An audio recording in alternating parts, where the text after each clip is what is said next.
جنت کی کنیزوں، اللہ تبارک و تعالیٰ دے رہا ہے تو اللہ کی راہ میں خرچ کرو، اللہ کے غریب بندوں پہ خرچ کرو، اللہ کی غریب بندیوں پہ خرچ کرو۔ یہ کیا بات ہوئی کہ اللہ نے دیا ہے تو تم ناجائز کاموں میں خرچ کر رہی ہو؟ اے خاتون جنت کی کنیزوں، اور یہی تربیت اپنے بچوں کی بھی کرو، یہی تربیت اپنے بیٹوں اور بیٹیوں کی کرو، اس لیے کہ میرے آقا صلی اللہ علیہ وسلم نے فرمایا نیچے والے ہاتھ سے اوپر والا ہاتھ بہتر ہوتا ہے۔ جو لوگ دینے کے عادی ہوتے ہیں اللہ ان کے لیے اپنے خزانوں کے دروازے کھول دیتا ہے، ان کے لیے اللہ تعالی دولت کے دروازے کھول دیتا ہے۔ اچھی طرح ذہن نشین کر لو، ہمیں اپنی زندگی کو بدلنا ہے۔ سنی دعوت اسلامی کے اجتماع میں آنے والی میری بہنوں، اپنی زندگی میں انقلاب پپا کرو، گناہوں کو چھوڑ دو۔ گناہوں میں سکون نہیں ہے، گناہوں میں اطمینان نہیں ہے۔ اپنے بالوں کی نمائش نہ کرو، اپنے جسم کی نمائش نہ کرو۔ شادی کے موقع پر خدا کو مت بھول جاؤ، خوشیوں کے موقع پر خدا کو مت بھول جاؤ۔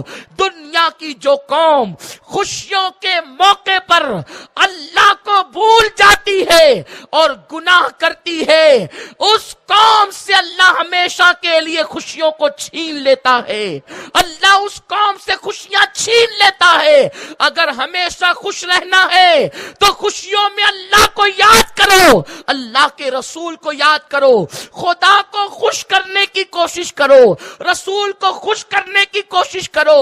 اگر تم اپنی خوشیوں میں اللہ و رسول کو خوش کرو گی، اللہ وہ خوشیاں عطا کرے گا کہ کبھی وہ خوشیاں تم سے دور نہیں جائے گی۔ اور اگر تم نے خوشیوں میں اپنے بالوں کی نمائش کر کے، نمازوں کو ترک کر کے، گناہوں کا ماحول بنا کر، ڈی جے کا ماحول بنا کر، میوزک کا ماحول بنا کر، بے پردگی کا ماحول بنا کر، غیر مسلم اجنبی لڑکوں سے مہندیاں لگوا کر اگر اللہ کو ناراض کیا تو پھر خوشیاں تم سے چھین لی جائے گی۔ کیا خیال ہے تمہارا؟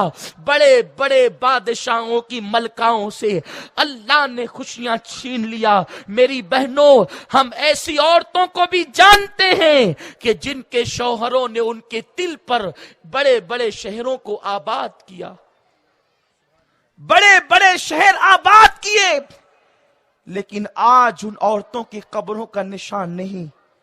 لیکن ایک عورت ایسی ہم دیکھتے ہیں جس کا شوہر جوانی میں انتقال کر گیا، اس عورت کا قد ناٹا ہے، اس عورت کا رنگ کالا ہے، وہ عورت کے پاس کوئی زیور نہیں، کوئی دولت نہیں، ایک ٹوٹے سے مکان میں رہتی ہے، لیکن اس کو اللہ کی رضا کا خیال ہے۔ جب وہ عورت حج کے لیے نکلتی ہے تو کعبہ اپنی جگہ سے ہٹ کر اس کے استقبال کے لیے چلا آتا ہے۔ جب وہ کعبے کو استقبال کرتا ہوا دیکھتی ہے تو کہتی ہے، اے کعبے تو کیوں چلا آیا؟ میں تجھے دیکھنے نہیں بلکہ تیرے رب کو دیکھنے کے لیے آئی ہوں۔ اے خاتون جنت کی کنیزوں، اسی عورت کا نام رابعہ بصری ہے۔ تم کہاں ہو؟ اپنی سفید چمڑی پر اترانا اور اللہ کو ناراض کرنا سوچو، غور کرو اور اپنی زندگی کا جائزہ لو، اپنا احتساب کرو۔ میری بہنوں، ایک دن دنیا سے کوچ کرنا ہے، ایک دن دنیا سے جانا ہے۔